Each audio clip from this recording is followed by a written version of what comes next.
नांदगावकर साहेब, तुम्ही आज इथे बाळासाहेबांच्या स्मृतीस्थळावर आलेला आहात, अभिवादन केलेलं आहे. आजपासून बाळासाहेबांचं जन्मशताब्दी वर्ष सुद्धा सुरू होत आहे. काय तुमच्या भावना आजच्या ठिकाणी आजच्या दिवशी जागृत होत आहेत? मला असं वाटतं की आम्ही बाळासाहेबांच्या स्मृतीस्थळावर नेहमीच येतो आणि बाळासाहेबांना अभिवादनही नेहमीच करतो. तो आता बाळासाहेबांचं जन्मशताब्दी वर्ष असल्यामुळे बाळासाहेबांच्या ज्या काही इच्छा आहेत महाराष्ट्राच्या प्रती, देशाच्या प्रती, त्याच्यावरती आपण सगळ्यांनी मिळून काम करणं आवश्यक आहे. बाळासाहेबांना आपला मराठी माणूस जेवढा प्रिय होता तेवढा हिंदू माणूसही तेवढा प्रिय होता. याचा अर्थ त्याने इतर धर्मियांचा कधी द्वेष केला नाही, इतर भाषिकांचाही त्यांनी कधी द्वेष केला नाही. सगळ्यांना सोबत घेऊन जाऊनच त्यांनी आपलं आयुष्य पुढे घेऊन गेले. त्यामुळे बाळासाहेबांनी जे दिलेली शिकवण आहे ती शिकवण घेऊनच आपण अत्यंत प्रामाणिकपणे काम केले पाहिजे. पण काही वेळेला परिणामांची पर्वा न करता बाळासाहेब वागत होते. त्याप्रमाणे परिणामांची पर्वा न करता सुद्धा आपल्याला पुढची वाटचाल करायला पाहिजे, एकजुटीने करायला पाहिजे. आणि बाळासाहेबांना जे काही त्यांना आपल्या मनाला प्रश्न विचारून की बाळासाहेबांना मनाला जे पटणार नाही ते आपण न करायला पाहिजे. बाळासाहेबांना हे आपण केलं तर आवडेल का, तेच आपल्याला करायला पाहिजे अशा प्रकारची मला वाटते. आणि मग त्यासाठीच आम्ही आज बाळासाहेबांना आदरांजली मनसे अध्यक्ष राज ठाकरे यांनी या सामनामध्ये एक लेख लिहिला आहे, सोबत एक पोस्ट सुद्धा केलेली आहे बाळासाहेबांच्या आठवणींच्या संदर्भामध्ये. त्यांची जी पोस्ट आहे त्या पोस्टमध्ये त्यांनी असं लिहिलेलं आहे की बाळासाहेबांनी सुद्धा मराठी माणसाच्या हितासाठी काही ठिकाणी लवचिकता घेतली होती. अशी लवचिकता जर मी घेतली तर ती माझ्या वैयक्तिक स्वार्थासाठी नसेल तर मराठी माणसाच्या हितासाठी असेल. या लवचिकता या शब्दावरनं आता वेगवेगळे राजकीय अर्थ काढले. तुम्ही लक्षात घ्या, मला आठवते आजही की मस्तान तलावावरती पण बाळासाहेबांनी मीटिंग झाली होती. त्यावेळेला GM बनातवाला याच्यासोबत बाळासाहेब स्टेजवर गेले होते. त्यावेळेला मला असं वाटतं की त्यावेळेला त्या घटना घडल्या. सन्मान्य मुरली देवराज साहेबांना सुद्धा त्यांनी महापौर बनायला मदत केली होती. आणि बाळासाहेबांनी जेवढे कठोर होते तेव्हा वेळेप्रसंगी ते सॉफ्ट पण राहायचे. राजा हा मेणावनी मऊ, पण वेळेप्रसंगी राजाहून कठोर असावा लागतो. आणि तसं बाळासाहेबांची भूमिका सदैव असायची. ती आपल्या पक्षाच्या हिताची असायची, पण त्यापेक्षा जास्त पुढे जाऊन मराठी माणसांच्या हिताची असायची. आजही मला असं वाटतं की ज्यावेळेला बाबरी मशीदचा विषय आला होता त्यावेळेला आम्ही तर कारशिवेला गेलो होतो. त्यावेळेला बीजेपीच्या सगळ्या लोकांनी हात वर केले होते.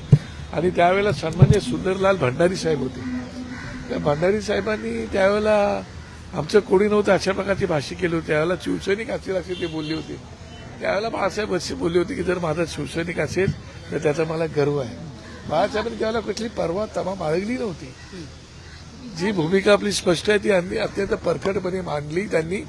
आणि मराठी माणसाच्या बाबतीत त्यांनी कधीच कॉम्प्रोमाइज केली नाही. त्यांची स्पष्ट भूमिका होती, महाराष्ट्रामध्ये मी मराठी आहे आणि देशामध्ये मी हिंदू आहे.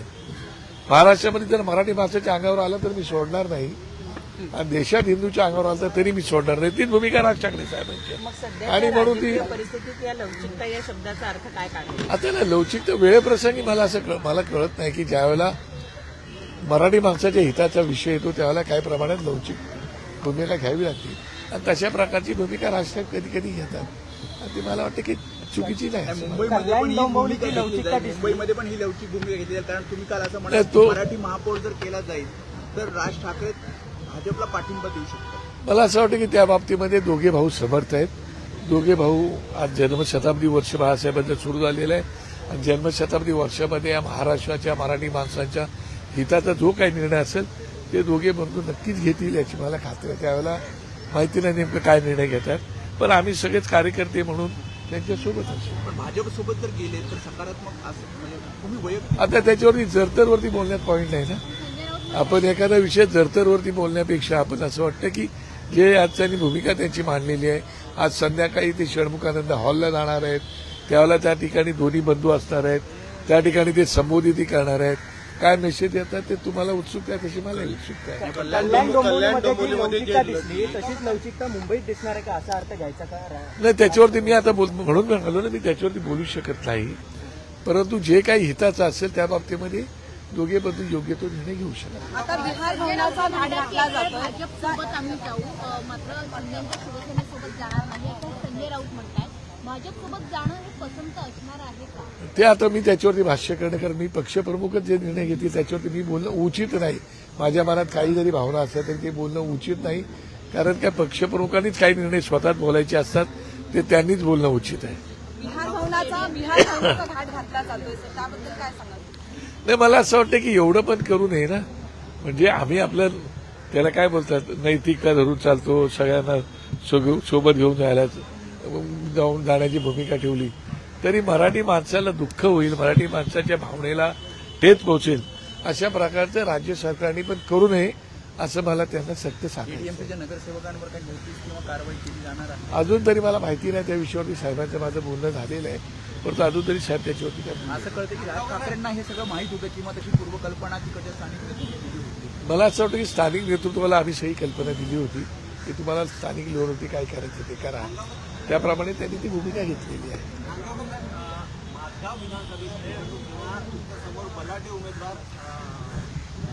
भुजबळ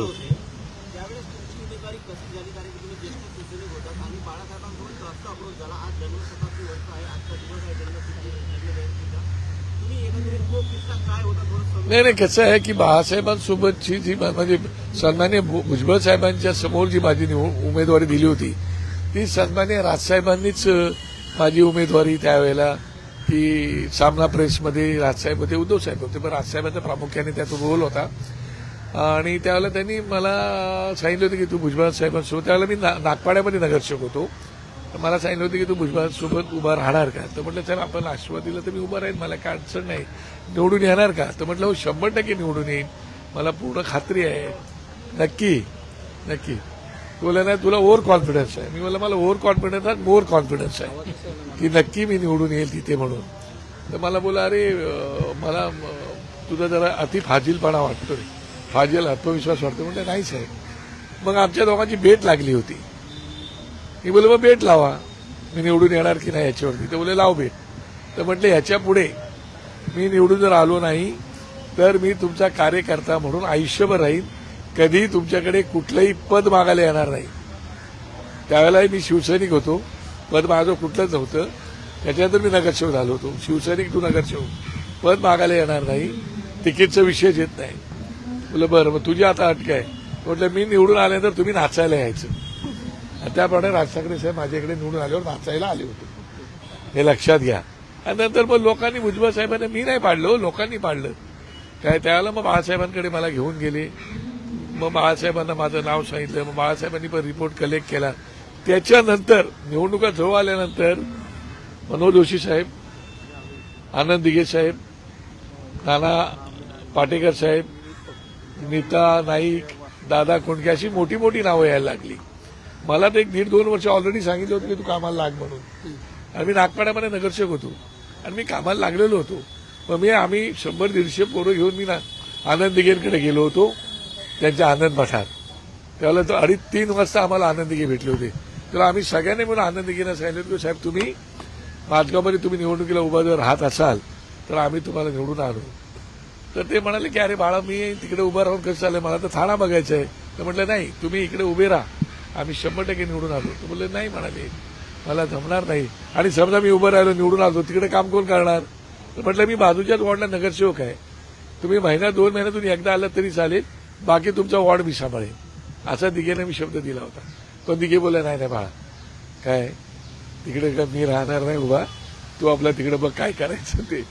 त्याच्यात एवढी मोठी मोठी नावं आली होती. पण शेवटच्या क्षणापर्यंत बाळासाहेबांनी काही थांग पत्ता लागू दिला नाही.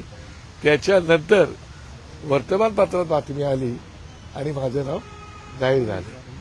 म्हणजे बाळासाहेबांच्या मनाचा थांगपत्ता पण तुम्ही लागू शकत नाही. मला आला की त्यांनी सांगितलं होतं आणि मला शेवटी त्यांनी विचारलं की अरे काय करायचं तिकडे. साहेब तुम्ही जो उमेदवार द्याल तो आम्ही निवडून आणू, तुम्ही उमेदवार द्या फक्त आम्ही तयारच आहोत. कळलं का? त्यावेळेला भिंती रंगवायचं काम असायचं आमचं. त्या भिंती पण आम्ही रंगवून ठेवल्या होत्या सगळं. पण बाळासाहेबांनी नंतर मग मला दिले तिकीट आणि राजसाहेबांनी त्याच्यावर राजसाहेबांचा खूप मोठा मला सहभाग होता. काल महापौरचं आरक्षण पडलं, कल्याण डोंबिवलीत एसटीसाठी पडलं.